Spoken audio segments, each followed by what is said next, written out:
In today's video, I'm going to answer a question I've been thinking a lot about lately, and that question is ARM the future of Steam hardware? How's it going, everyone? As always, my name is Jimmy Champagne. This is Deck Ready, my channel all about Steam hardware. I hope you are having a great week playing a ton of video games. But yeah, I'm really excited to get into this topic. I've been thinking a lot about it lately. So let's start out with why people are so hyped for ARM right now, because it seems like people are frothing at the mouth for ARM chips in everything. ARM chips have been around for a long time, and they've mainly been used to power things like the iPhone, iPad, Android phones, Android tablets, the Nintendo Switch, the Switch 2, never really computers until Apple made waves by ditching Intel and making their own chips with the M series chips. And if you haven't heard, the M series chips are like black magic. There are people who bought computers with the M1 Max in them that are still getting such good performance to this day from the M1 Max that, like, my MacBook Pro that has an M5 Pro in it still isn't as efficient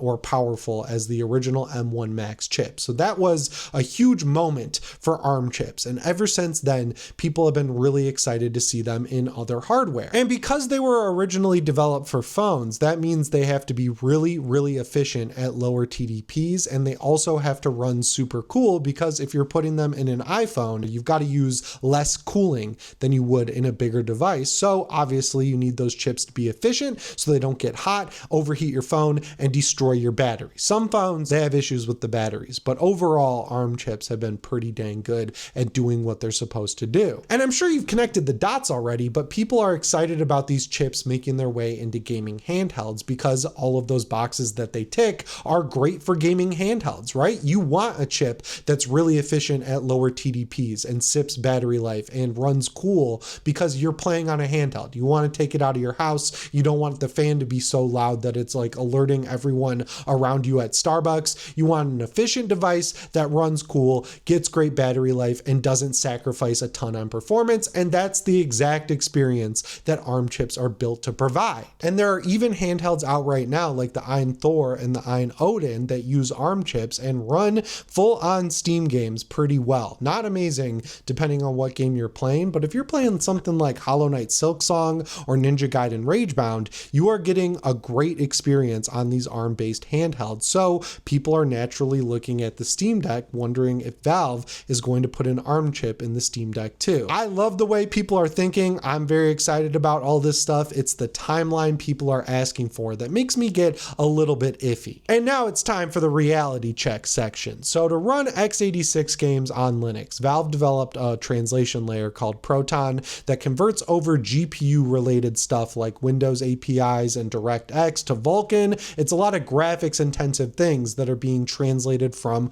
Windows to Linux. And it turned out that while Valve was working on Proton, they were also funding development on a translation layer called Fex that's essentially made for running x86 games on ARM processors. The problem is putting an ARM chip in a device running SteamOS doesn't get rid of Proton. You still need Proton for the GPU side of things, and then for the CPU side of things, you also need Fex, and Fex is not as far along in development as Proton is, so you get like a 10 to 20% performance hit using that translation layer on top of the one that's already running, because they both handle different things. So that's why in all the previews for the Steam Frame, when they were talking about how strong the chip was, they also pointed out that even though the chip is strong, stronger than what's in a Steam Deck, it's not going to necessarily result in the frame rates you'd expect because that translation layer isn't as efficient as the chip it's running on. And that performance hit obviously becomes more noticeable when you're playing more demanding games. So if you're playing something from the PS2 generation that's 3D, you're not going to run into many issues. But when you start moving on to the PS3 or PS4 generation, that's when you're going to start to see the thing overheating. You're going to see FPS fluctuations all over the place. You're going to see artifacting, and it's not a good time overall. And that's not new information. That's been brought up by a lot of people in terms of saying, whoa, pump the brakes on this ARM revolution. It's in a good spot, but it's got a long way to go. And one big defense I see is pointing at Proton and saying when the Steam Deck came out, that had issues, and now it's like a night and day difference. It's gotten so much better over the past 4 years. And yes, it has gotten better, but if you compare Proton where it was when the Steam Deck came out to where Fex is at right now in terms of performance and compatibility, they're nowhere near comparable. They're not even in the same ballpark. They're in like different states. Development is moving fast though. I think it's so exciting. I'm just really curious how long it's going to take and how quickly we could end up with a Steam Deck that features an ARM chip. And one big criticism of ARM chips that I don't necessarily think matters all that much is that people say, yes, it's super optimized for lower TDPs. It's really performant at low TDPs. It runs cool. Battery life is great. It's when you have to sustain higher TDPs that things really fall apart and you run into the issues I talked about a couple of minutes ago. I don't think that really matters all that much, because if you look at the Steam Deck we already have, I mean, the whole point is for that thing to run really well at lower TDPs. And it does run into issues when you get to sustained higher TDPs. Your battery life evaporates, the back of it gets hot. So essentially it's the exact same situation. And if that's the only trade-off we have to worry about, if Valve decides to switch to ARM, I don't think it's really a nail in the coffin or anything at all. I don't even know if it's worth bringing up, honestly. Like, the laws of thermodynamics are just going to be a thing you have to deal with. If you're running a game at 30 watts sustained and your battery life is 8,000 milliamp hours, you just do the math, divide it, and you'll figure out how long exactly your battery is going to last. So I don't really get on board with that criticism, because it's what we're already dealing with, and we'll get better performance at those lower TDPs. So it feels like a win overall. So if I was Valve and I was really seriously considering for the Steam Deck 2 in 2027 or 2028 using an ARM chip, and the situation in front of me based on what Fex is doing right now was that it's going to be 2 steps forward and 4 steps back with a potential for 8 later,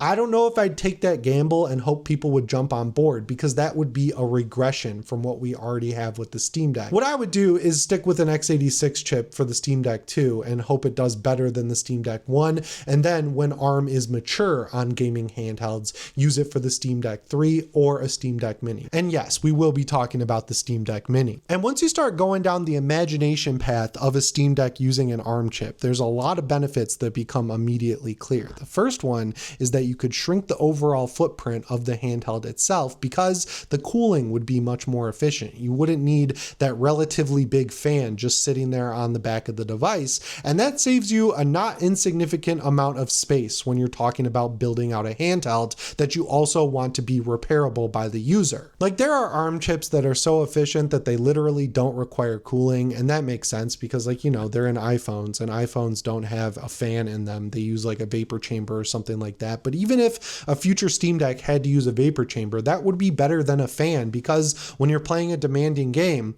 you'd have good cooling, and then you wouldn't have to listen to the fan noise coming out of the top of the vent, which you wouldn't even need because you wouldn't need a fan in the first place. So that would save you a lot of space. The current Steam Deck has really good standby time. It's like on the verge of great. I would say at maximum you could get a week to a week and a half just letting your Steam Deck sit there before the battery completely dies and you have to restart the game you left in sleep mode to begin with. But if the Steam Deck had an efficient ARM chip in it, the standby time would increase dramatically. We're not talking weeks, we're talking up to a month with the game running in the background, where if you had to do a lot of work or, like, you know, do real life stuff or go on vacation, you could leave it not on the charger, come back, and your game would still be running. I don't know how handy that would be because, again, I use my Steam Deck all the time, but the other benefit, of course, would be the more efficient chip using less power to run games at better settings and higher frame rates, so you'd sip less battery over time. So regardless, you'd have better standby time and much better battery life. And who would be mad about that? That's the biggest problem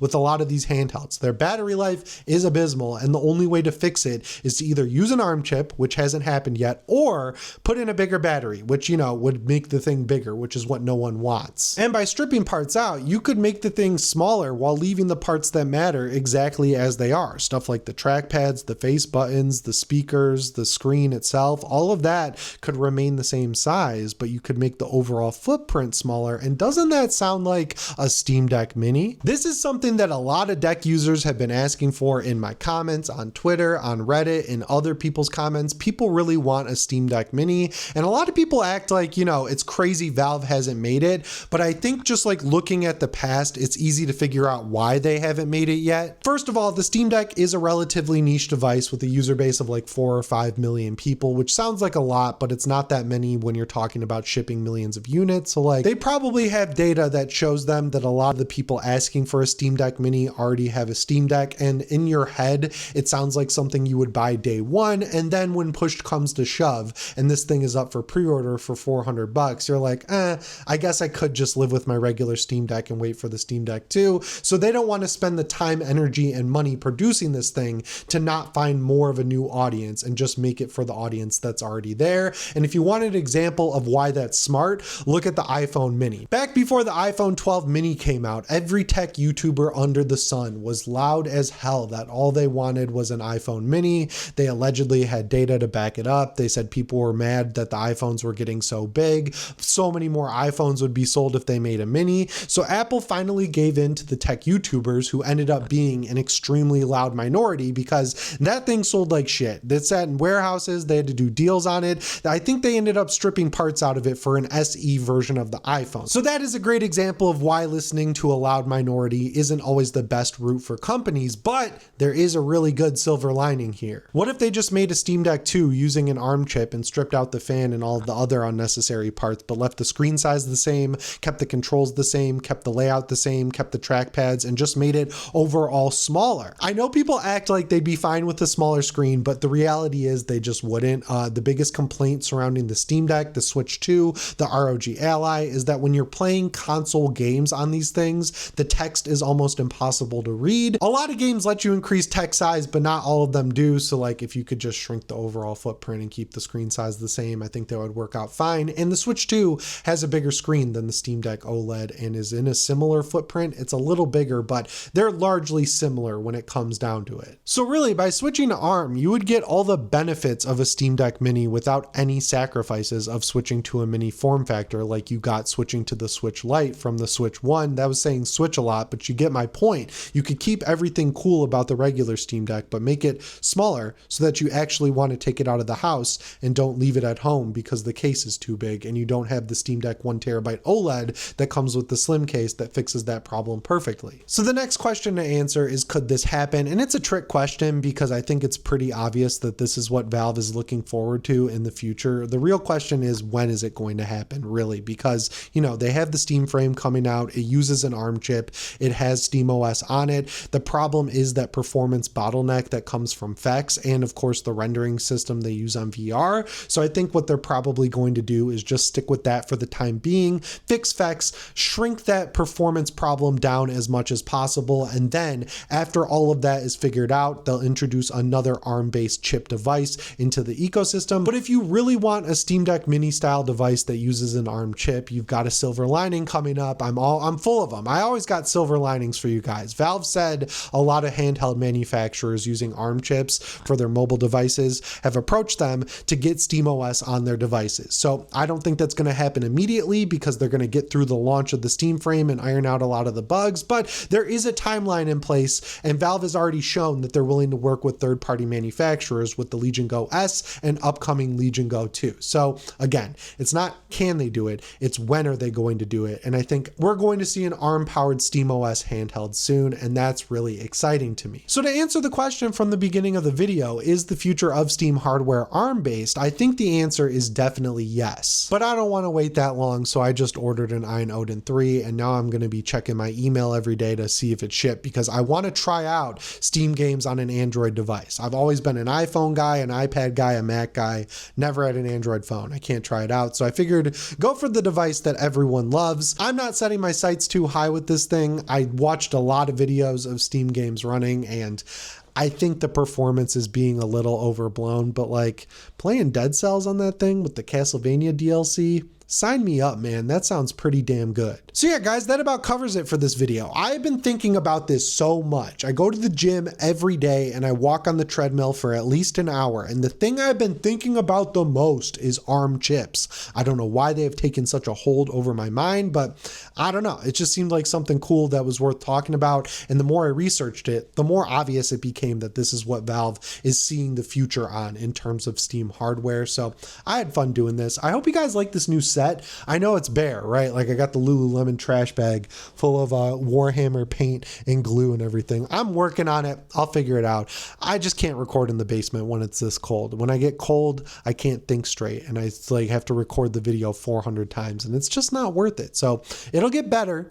Thanks for bearing with me. If you absolutely hate it, I apologize. Anyway, guys, as always, my name is Jimmy Champagne. I'll see you in the next one. Thanks for watching and shape on.